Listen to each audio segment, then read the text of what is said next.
सभी समस्याओं का जड़ यही झारखंड है। जनजाति रूढ़ी परंपरा संस्कृति को छोड़ दिया और कोई विदेशी धर्म में चले गए, ईसाई मुस्लिम बन गए। वैसे लोग 80% लाभ जनजाति आरक्षण का ले रहे हैं। सनातन जो संस्कृति है ना, वो तो प्रकृति, उसका मूल तो प्रकृति है। सुप्रीम कोर्ट के जो जजमेंट है उनको गलत तरह से प्रचारित किया जा रहा है और हमारे जनजाति भोले समाज को इस तरह से बताया जा रहा है, क्योंकि कहीं भी सुप्रीम कोर्ट ने डायरेक्ट इस संबंध में कहीं नहीं कहा है कि जनजाति जो है वो हिंदू नहीं है। समस्या ये है कि जो लाभ वहाँ से मिलना है वो लाभ उनको मिल नहीं पा रहा है। जो एजुकेशन का पैसा आता है वो सारा मिशनरी के स्कूलों में चला जा रहा है।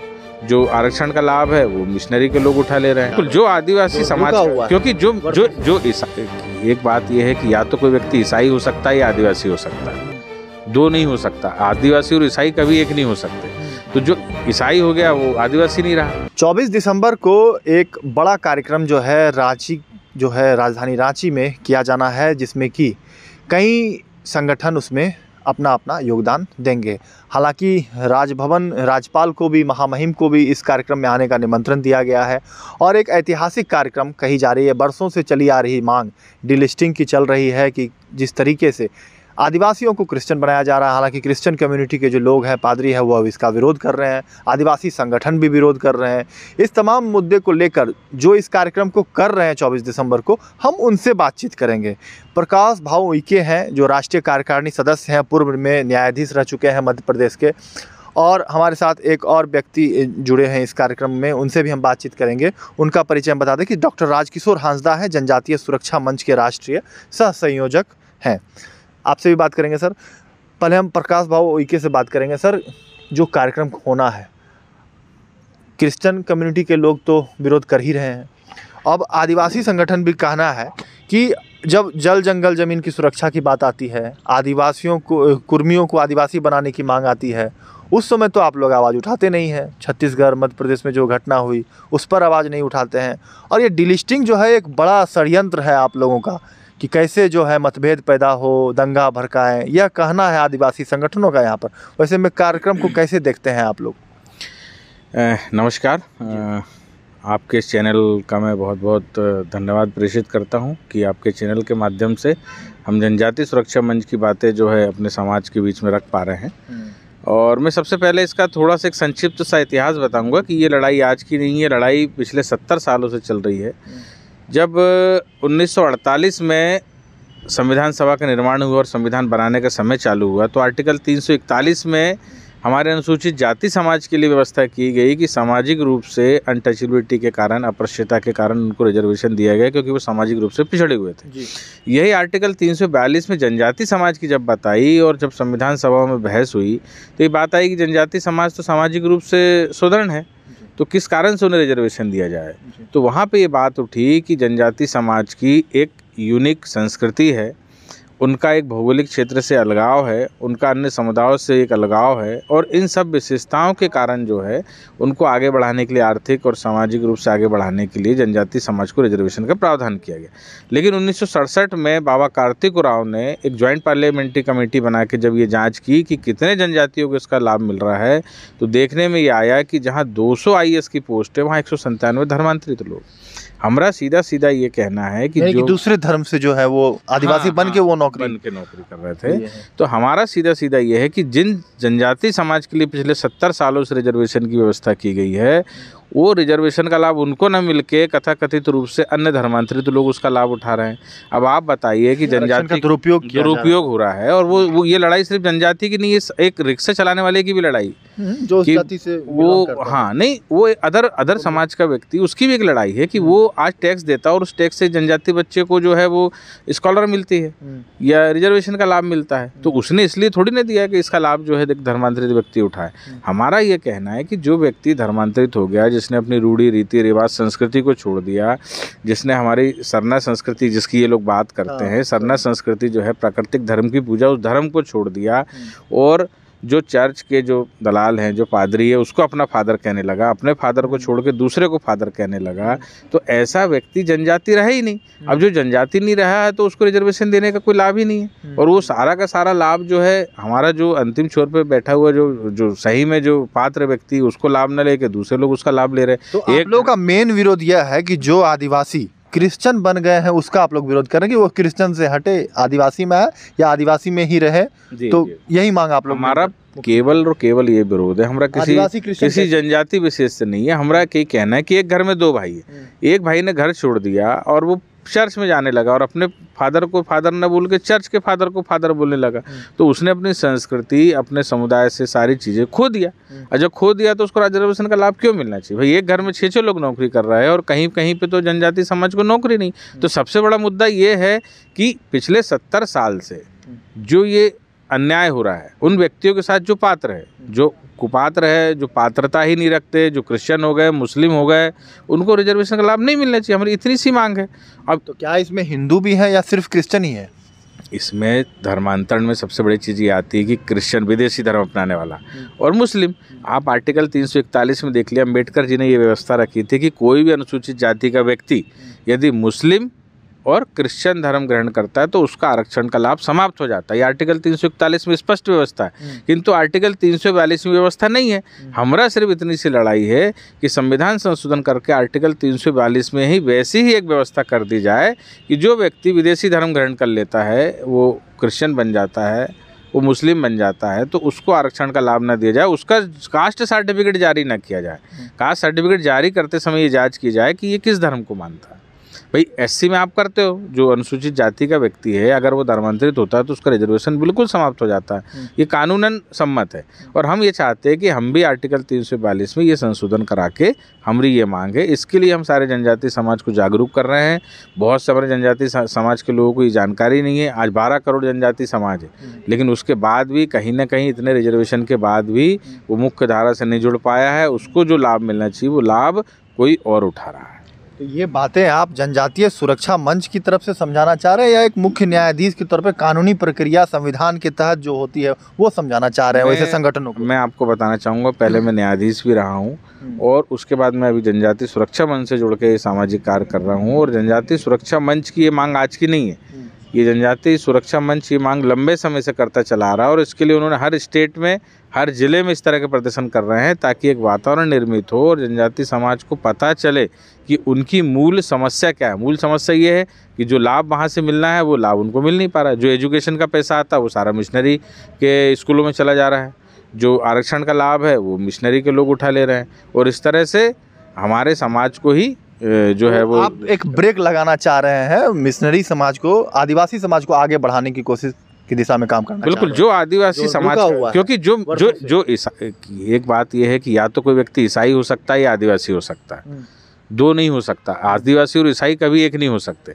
तो जो ईसाई हो गया वो आदिवासी नहीं रहा, जो आदिवासी वो आदिवासी। लाभ मिलता है तभी तो वो ईसाई बनते हैं। मिशनरी किस तरह का लाभ दे रहा है? मिशनरी जो है जनजातीय क्षेत्रों में स्कूल खोल देता है या अस्पताल खोल लेता है, लेकिन अब वो अपने रूढ़ी रीति रिवाज, भाई जनजातियों को क्यों आरक्षण दिया गया है?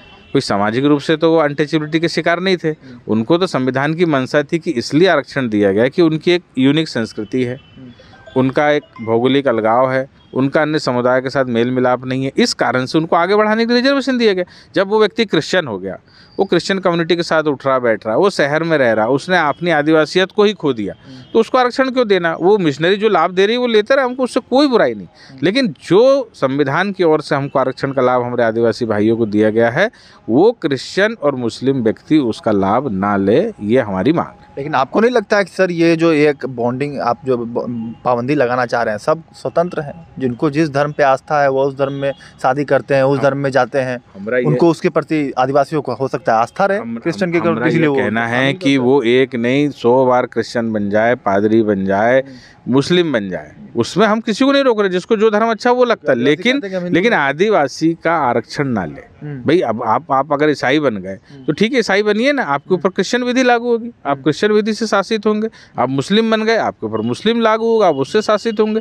लेकिन आदिवासियत जब आपने खो दी तो आदिवासी का आरक्षण आप क्यों ले रहे हैं? हमारा ये कहना है कि जो आरक्षण का लाभ जिन आदिवासियों को मिलना चाहिए उनको ना मिलके क्रिश्चियन और मुस्लिम को मिल रहा है। हमारा तो केवल ये प्रश्न है कि जो गलत लोग है उसका गलत आरक्षण उठा रहे हैं। अब जैसे संविधान में ये व्यवस्था है कि अनुसूचित जाति समाज का जो व्यक्ति मुस्लिम या ईसाई हो जाता है उसका आरक्षण नहीं मिलता, उसका सर्टिफिकेट ही नहीं बनता।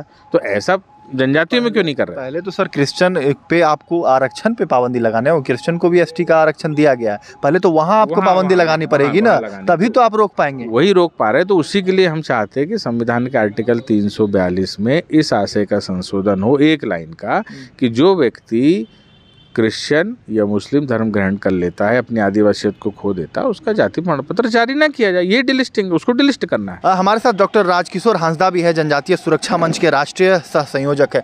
सर क्या कहेंगे, आप लोग एक बड़ा कार्यक्रम 24 तारीख को कर रहे हैं, वैसे में क्या देश में संदेश जाएगा? पूरे देश में यह कार्यक्रम किया जा रहा है, सिर्फ राजधानी में किया जा रहा है, आखिर रांची में? और क्या कुछ आप लोग, क्योंकि विरोध बहुत ज़्यादा हो रहे हैं आदिवासी संगठनों के और क्रिश्चियन की तरफ से भी। जी, इस प्रकार का ये जो कार्यक्रम है ना, ये पूरे देश भर में लगभग 17 राज्य में हो चुके हैं, और ये 18 राज्य है जो झारखंड में 16 तारीख को दुमका में हुआ, बहुत बड़ा महारैली हुआ डिलिस्टिंग का, और 24 तारीख को यहाँ रांची में झारखंड का राजधानी में हो रहा है। इससे हम ये मैसेज देना चाहते हैं कि झारखंड जो है ना, सभी समस्याओं का जड़ यही झारखंड है, और यहाँ से ये मैसेज देना चाहते हैं कि ऐसे जो धर्मांतरित लोग, जनजाति रूढ़ी परंपरा संस्कृति को छोड़ दिया और कोई विदेशी धर्म में चले गए, ईसाई मुस्लिम बन गए, वैसे लोग 80% लाभ जनजाति आरक्षण का ले रहे हैं। ये वास्तव में ये सबसे बड़ा अन्याय है जनजाति समाज के। पिछले 70 साल से ये अन्याय चल रहा है। हम उसके खिलाफ के लिए, वो अन्याय को दूर करने के लिए, जनजाति के साथ न्याय हो, इसीलिए ये आंदोलन ये लगातार ये पिछले 2006 से सुरक्षा मंच के बैनर पर ये चल रहा है। और हम झारखंड में बहुत बड़ा 1 लाख लोगों का ये रैली करके ये हम बताना चाहते हैं। हम वैसे कोई धर्म के, हम कोई किसी का भी हम विरोधी नहीं है। हमारा जो संस्कृति को छोड़ दिया, परंपरा रीति रिवाज को छोड़ दिया, वैसे लोग अवैध लोग हैं, और जो ईसाई बनते हैं, मुस्लिम बनते हैं वो, और वास्तव में वो हमारा जो सनातन संस्कृति से उनका कहीं से भी मेल नहीं है। वास्तव में जो विदेशी संस्कृति, जो धर्म है, भारत में जो संस्कृति परंपरा, जो संप्रदाय का जन्म हुआ है ना, पंथ संप्रदाय का, उससे मेल कहीं भी नहीं है। वास्तव में हम सबको यहाँ भारत में जो जो धर्म जन्म हुआ है, उसका स्वभाव और प्रकृति एक है, हम सबको एक मानते हैं। लेकिन वो विदेशी धर्म वाले जो ना, ईसाई भी और मुस्लिम भी, अपने को श्रेष्ठ मानता है, हमारा ही श्रेष्ठ है, हमारा ही अच्छा है, इसलिए सभी लोग हमारा धर्म में आना चाहिए। इसलिए साम्राज्यवादी विचार भी है उसका। दुनिया में 80 देश ईसाई का है, 56 से 60 देश मुस्लिम का है, लेकिन हमारा सनातन का और जनजाति का तो कोई देश ही नहीं है, है ना। तो इसका हम जो अवैध लोग हैं उसका हम विरोध करें। और वास्तव में हमारा आरक्षण पर वो डाका है, एक प्रकार से डाका डाले हुए हैं, उसका हम खिलाफ कर रहे हैं। लेकिन सर आप लोग तो आदिवासी समाज से आते हैं और पढ़े लिखे हैं, चूँकि जो पढ़े लिखे नहीं है इस समाज में, उनको आप कैसे समझाएंगे? क्योंकि क्रिश्चियन जो लाभ ले रहे हैं वो तो समझा दिए, आप लोग क्यों नहीं समझा पा रहे हैं? जी, समझ रहे हैं। अभी हमारे साथ पूरे देश में ये जनजाति समाज का ही आंदोलन है, ये किसी राजनीतिक या किसी दूसरे का ये तो आंदोलन है ही नहीं। ये जनजाति समाज के लोगों को ही ये लगा कि इस प्रकार से ये जो हमारा जो देवी देवता को छोड़ दिया, हमारा पूजा स्थल, कहते हैं कि आदिवासी हिंदू नहीं है। हाँ ये जी, ये भ्रम निर्माण कर रहे हैं। वास्तव में सनातन जो संस्कृति है ना, वो तो प्रकृति, उसका मूल तो प्रकृति है।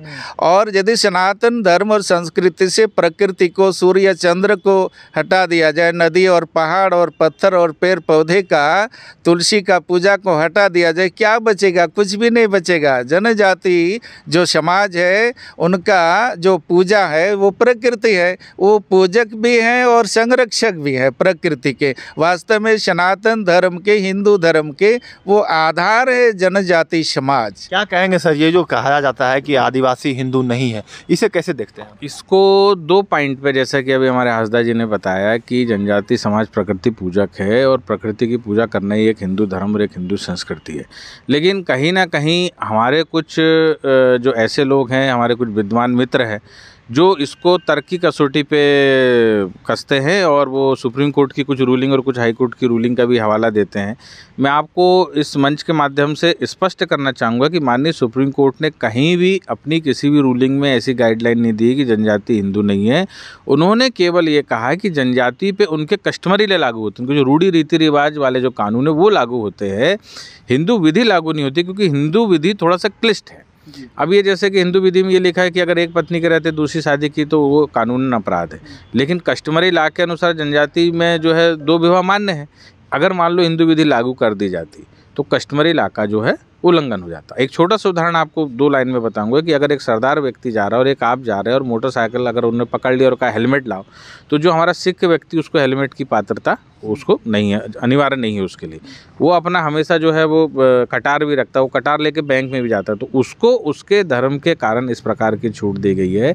ऐसी जनजाति को भी उनके कस्टमरी लॉ के कारण जो है छूट दी गई है हिंदू विधि से। और इसको हमारे कुछ विद्वान मित्र हमारे भोले भाले लोगों को इस तरह से बताते हैं कि माननीय सुप्रीम कोर्ट ने ये कहा कि आदिवासी हिंदू नहीं, जबकि आदिवासी सनातन रूप से, प्राकृतिक रूप से एक प्रकृति की पूजा करने वाला है। और प्रकृति की पूजा करने वाला हर वो समाज, उसका तरीका अलग अलग हो सकता है, कोई शैव संप्रदाय का हो सकता है, कोई वैष्णव संप्रदाय का हो सकता है, पूजा की विभिन्न पद्धतियाँ हो सकती है, लेकिन कुल मिला के वो सनातन और हिंदू संस्कृति ही है। इनको बांटने के लिए, हिंदू समाज से अलग करने के लिए इस तरह से माननीय सुप्रीम कोर्ट के जो जजमेंट है उनको गलत तरह से प्रचारित किया जा रहा है और हमारे जनजाति भोले समाज को इस तरह से बताया जा रहा है, क्योंकि कहीं भी सुप्रीम कोर्ट ने डायरेक्ट इस संबंध में कहीं नहीं कहा है कि जनजाति जो है वो हिंदू नहीं है। इसलिए मैं इस चैनल के माध्यम से स्पष्ट करना चाहता हूँ कि ऐसा माननीय सुप्रीम कोर्ट ने कहीं भी नहीं कहा है। यूसीसी का आप लोग समर्थन करते हैं? यूसीसी के विषय में आपने अभी सुना होगा, राज्यसभा में ये बात स्पष्ट आ गई कि यूसीसी का जो कानून है वो जनजातियों पर लागू फिलहाल नहीं होगा, क्योंकि यूसीसी का जो कानून बनेगा उसमें कहीं ना कहीं कस्टमरी लॉ जो जनजाति के हैं, वो करीब 750 जनजाति है जिनके सबके कस्टमरी लॉ अलग अलग है। कहीं बहनों को हिस्सा है, कहीं नहीं है, कहीं सिर्फ बहनों को हिस्सा, कहीं पुरुष को नहीं है, कहीं कहीं एज का भी एक फैक्टर आता है कि कहीं कम आयु में शादी होती है, कहीं ज़्यादा आयु में शादी होती है, कहीं बहुपत्नी विवाह की भी प्रथा है। तो बहुत सारे सिविल के ऐसे कानून हैं रूढ़िगत जो यूसीसी से थोड़े से मेल नहीं खाते। इसलिए स्पष्ट कहा गया है कि फिलहाल यूसीसी का कोई भी कानून जनजातियों पर लागू नहीं होगा। इसलिए इस तरह का विवाद बीच में लाने का कोई अर्थ ही नहीं। राज्यपाल आएंगे? राज्यपाल जी को आमंत्रण दिया गया है और उन्होंने सहमति दी है आने की। मुझे लगता है कि निश्चित रूप से वो हमारे जनजाति समाज के साथ है और वो जरूर आएंगे। आदिवासी समाज भी रहेगा, एकजुटता दिखी कि संदेश जाएगा? बहुत अच्छा संदेश जाएगा, क्योंकि ये कानून की लड़ाई है और अन्याय जो हो रहा है पिछले 70 साल से उसकी लड़ाई है। और इस लड़ाई में हर कोई हमारे साथ है, यहाँ तक कि जनजाति समाज के अतिरिक्त भी दूसरे समाज के लोग भी हमारे इस लड़ाई में हमारे साथ है, क्योंकि ये कानून की लड़ाई है, न्याय की लड़ाई है। तो ये थे हमारे साथ डॉक्टर राजकिशोर हंसदा, जनजातीय सुरक्षा मंच के राष्ट्रीय संयोजक, और प्रकाश भावल के जो राष्ट्रीय कार्यकारिणी सदस्य हैं, पूर्व न्यायाधीश भी हैं, मध्य प्रदेश के रह चुके। तो आपने देखा किस तरीके से डिलिस्टिंग कार्यक्रम को लेकर जो है तैयारियां हैं, राज्यपाल भी आने की बातें कही जा रही है। हालांकि कई बातों को जो है यूसीसी पर हो या संगठन, आदिवासी संगठन जो विरोध कर रहे हैं, उस पर भी इन्होंने कहा है कि सारी तरीके से जो कानूनी प्रक्रियाएं होती है उसे पढ़ने की ज़रूरत है। जो सही लाभ आरक्षण का मिलना चाहिए एसटी को, वह नहीं मिल पा रहा है। एक क्रिश्चियन कम्युनिटी भी इस पर विरोध कर रहे हैं। इन तमाम चीज़ों को लेकर देखने वाली बात होगी कि कार्यक्रम के माध्यम से क्या कुछ संदेश पूरे देश और झारखंड में जाता है। फिलहाल इस खबर में इतना ही। लाइव लगातार के रांची, इसमें कौशल कुमार। लाइव लगातार के वीडियो को लाइक करें, सब्सक्राइब करें और बेल आइकन को दबाना न भूलें।